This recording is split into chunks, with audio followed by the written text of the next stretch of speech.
बिस्मिल्लाहिर्रहमानिर्रहीम। अस्सलाम वालेकुम प्यारे व्यूवर्स, उस्मास किचन में वेलकम। आज हम बना रहे हैं जी पकोड़े।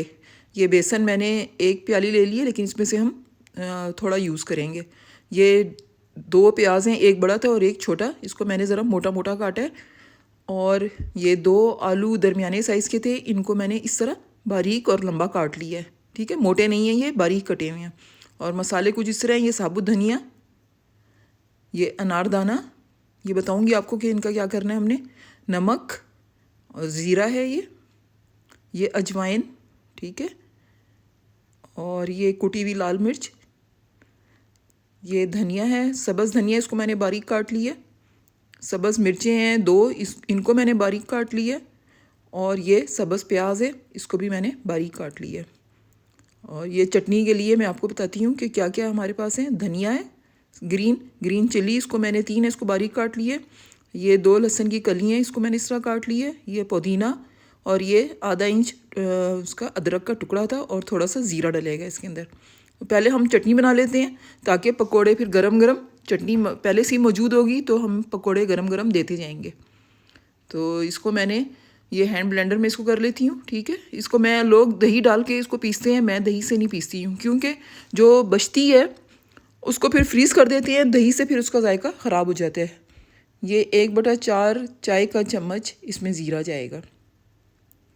1 मुट्ठी धनिया था सब्ज़, 3 हरी मिर्चें थीं, ठीक है। और 2 चम्मच पुदीना था, वो मैंने आपको बता दिया था। ये देखिए, ये पिस गई है।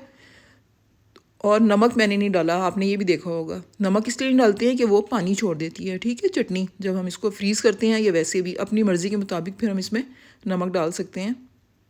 ये मैंने आधा चाय का चम्मच दही फेंटी हुई थी, 1 बाउल, उसके अंदर ये डाल दिए। और अब मैं ये जो मैंने पीसा है चटनी का, ये अमेज़ा, ये इसके अंदर मिक्स करूँगी। ये तकरीबन 3 चम्मच जाएंगे। अभी हम इसको मिक्स करके देखते हैं कि हमें और ज़रूरत है, क्योंकि कलर से और जायके से पता चल जाएगा। अच्छा, आप कहेंगे कि ये मिक्स क्यों नहीं करके बनाई है। ये इसलिए नहीं बनाई कि देखें, बाज़ औक़ात ये होता है कि मिर्च जो होती है, सब्ज़ मिर्च, वो बहुत तेज़ होती है। तो फिर जब चटनी में हम मिक्स कर दें तो फिर उसका कोई हल नहीं होता, फिर उसको बढ़ाते जाएँ दही डाल के। तो इससे बेहतर है कि इसको आप अलग से पीस के और जायके के मुताबिक उसको शामिल करते जाएँ। अब मुझे ये लग रहा था कि ये इसका भी इतना जायका बना नहीं है, तो मैंने इसके अंदर थोड़ी सी और डाल दी, आधा चम्मच। आप अपने टेस्ट के मुताबिक इसके अंदर बढ़ा और घटा सकते हैं इस ग्रीन आमेज़े को।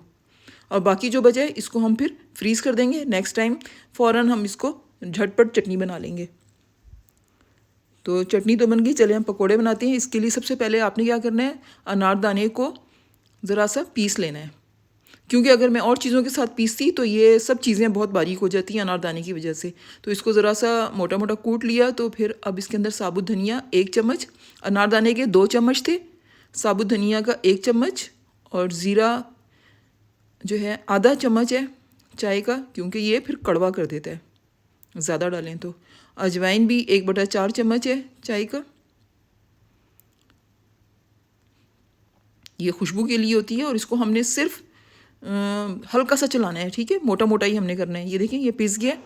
अब इसमें से जितना यूज़ होगा वो मैं करूँगी, और बाकी मैं इसको एयर टाइट कंटेनर में रख दूँगी, ताकि इसकी खुशबू ख़राब ना हो और ये ढीला भी ना हो, ठीक है। नहीं तो हवा लग के ये नमी आ जाती है उसमें। अब बेसन मैंने आधा बाउल लिया है, ठीक है। आप देख लेना कि मैंने 1 बाउल टोटल लिया था, लेकिन उसमें से मैंने आधा कप लिया है। मैं आपको बताऊंगी कि हमारे पकोड़े जो हैं वो क्रिस्पी क्यों होते हैं। बस आपने वीडियो को स्किप नहीं करना, पूरी वीडियो देखनी है, और आप देखेंगे कि पकोड़े कितने ज़बरदस्त क्रिस्पी बनेंगे, अकड़े हुए पकोड़े, जिस तरह आप बाज़ार में ढाबों पे देखते हैं, या हम जो ये ट्रक होटल होते हैं वहाँ आप देखें बाहर कितने मज़े के पकोड़े रखे हुए होते हैं अकड़े हुए, वो इसी तरह बनते हैं जिस तरह मैं अब बनाऊँगी ये। अब सारे मसाले इसके अंदर डाल दिए हैं बेसन के अंदर। आलू जो थे, हरी मिर्चें, हरा धनिया और हरी प्याज और कुटी हुई लाल मिर्च, और ये जो मैंने पीसा है इसको 1.5 चम्मच मैं इसके अंदर डालूँगी। ये 1.5 चम्मच, बाकी हम इसको उठा के रख देंगे। ये फिर दोबारा जब पकोड़े बनते हैं तो उसमें यूज़ हो जाता है। और रमज़ान में तो मैं ये काफ़ी सारा पीस कर रख देती हूँ कि 10-15 दिन जो हैं वो निकल जाते हैं इसके अंदर। अच्छा, अब जो आएगा तरीका, उसकी वजह से पकोड़े हमारे क्रिस्पी बनते हैं। इन सब चीज़ों को हम अच्छी तरह पहले हाथ से मिक्स कर लेंगे। आप चाहें तो चम्मच भी यूज़ कर सकते हैं, लेकिन हाथ ज़्यादा बेहतर है क्योंकि जायका फिर हाथ से ही आता है। अच्छी तरह पहले हम खुश्क चीज़ों को इस तरह मिक्स कर लेंगे ताकि मसाले हर जगह चले जाएं।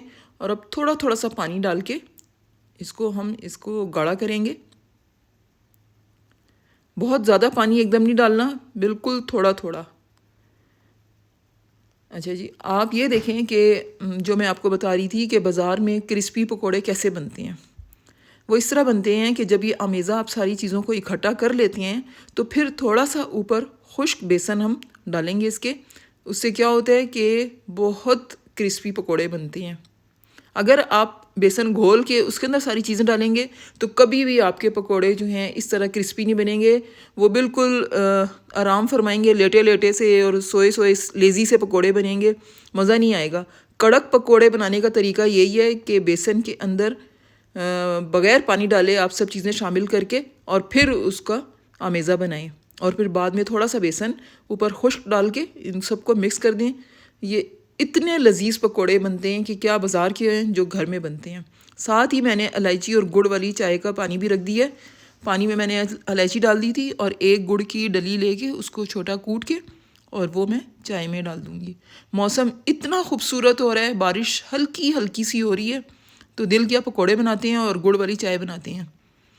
ये देखें, अब ये ऑयल बहुत ज़्यादा गर्म नहीं है और आँच भी इसकी दरमियानी है, क्योंकि बहुत ज़्यादा तेज़ ऑयल होगा तो क्या होगा कि ऊपर की लेयर जो है वो सारी पक जाएगी और अंदर से बेसन कच्चा आएगा। अच्छा, अब आप ये देख रहे होंगे कि मैंने ऑयल भी कम लिया है, फुल ऊपर तक कढ़ाई भरी भी नहीं है। वो इसलिए कि पकोड़े हमारे इसलिए ख़राब होते हैं कि जब वो ऊपर तक ऑयल में डूबे हुए होंगे, ठीक है, ऊपर तक भरी हुई होगी कढ़ाई और अंदर पकोड़े डलते जाएंगे तो वो बेचारे नरम पड़ते जाएंगे। इसलिए इनकी एक लेयर जब नीचे से पक जाए तो फिर इसको हम चेंज करके इसको पलट देंगे, फिर ये क्रिस्पी बनेंगे। अगर पहले से ही ऑयल ज़्यादा होगा तो वो बहुत ऑयली होंगे और नरम नरम से पकोड़े होंगे। ये मैंने तजर्बे करके देखे हैं, मैं इसलिए आपसे शेयर कर रही हूँ ये बात कि हमेशा ऑयल दरमियाना रखें कि थोड़े से पकोड़े आपको बाहर नज़र आ रहे हों। और एक दफ़ा में इतने डालें कि टेम्परेचर जो है ऑयल का वो बराबर रहे। ज़्यादा डालने से क्या होता है कि एकदम ऑयल ठंडा हो जाता है।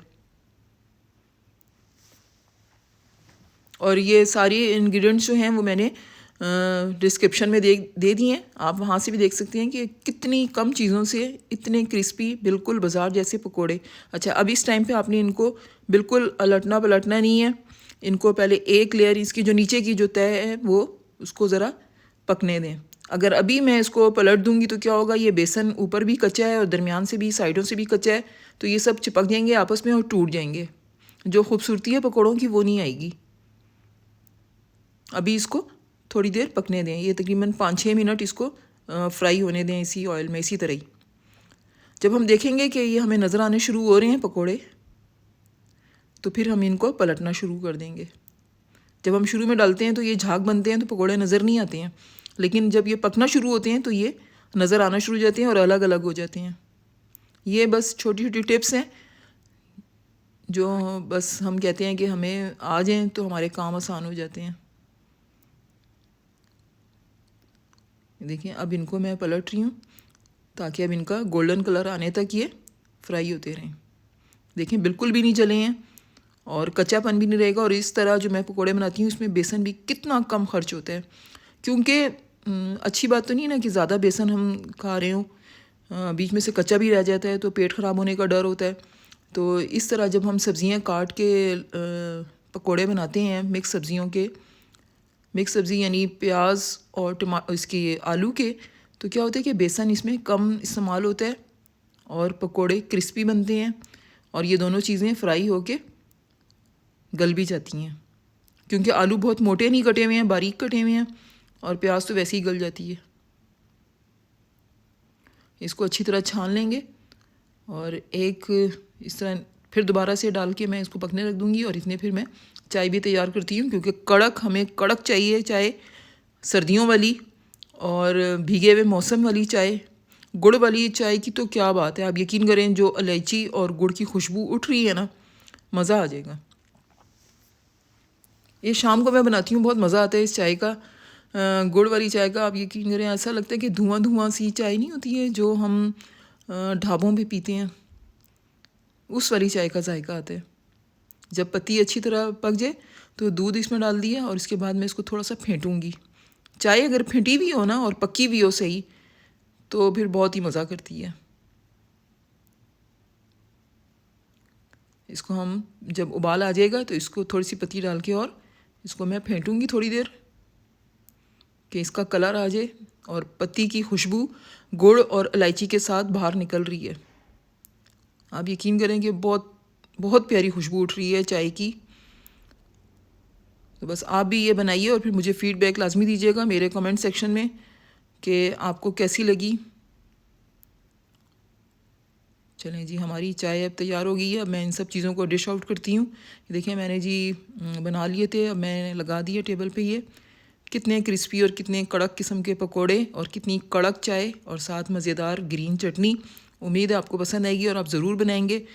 तो फिर एक और वीडियो के साथ हम मिलेंगे। उस वक्त तक के लिए अपना ख्याल रखें और मिलते हैं फिर। अल्लाह हाफिज़।